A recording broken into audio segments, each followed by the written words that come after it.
On May 12, 2025, Tripoli experienced significant violence following the assassination of Abdel Ghani al-Akikli, also known as Ghaniwa, the commander of the Stability Support Apparatus (SSA). His death occurred at the 444th Combat Brigade's base, a unit aligned with the Government of National Unity (GNU), and led by Major General Mahmoud Hamza.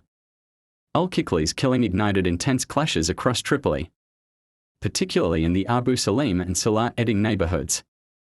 The violence resulted in at least 6 fatalities and numerous injuries. Residents reported heavy gunfire and explosions, leading to the suspension of schools and university activities. The News Interior Ministry urged citizens to stay indoors for their safety. The United Nations Support Mission in Libya, UNSMIL, expressed alarm over the fighting, especially the use of heavy weaponry in densely populated areas, and called for an immediate ceasefire. They reminded all parties of their obligation to protect civilians, noting that attacks on civilians and civilian objects may constitute war crimes. The clashes have also shifted the power dynamics within Tripoli.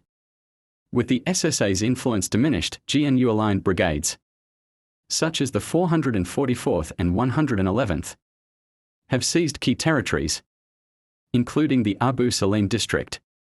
Analysts suggest this consolidation may lead to a more centralized control in western Libya, mirroring the dominance held by Commander Khalifa Haftar in the east. As of now, the situation in Tripoli remains tense, with a significant military presence in affected areas.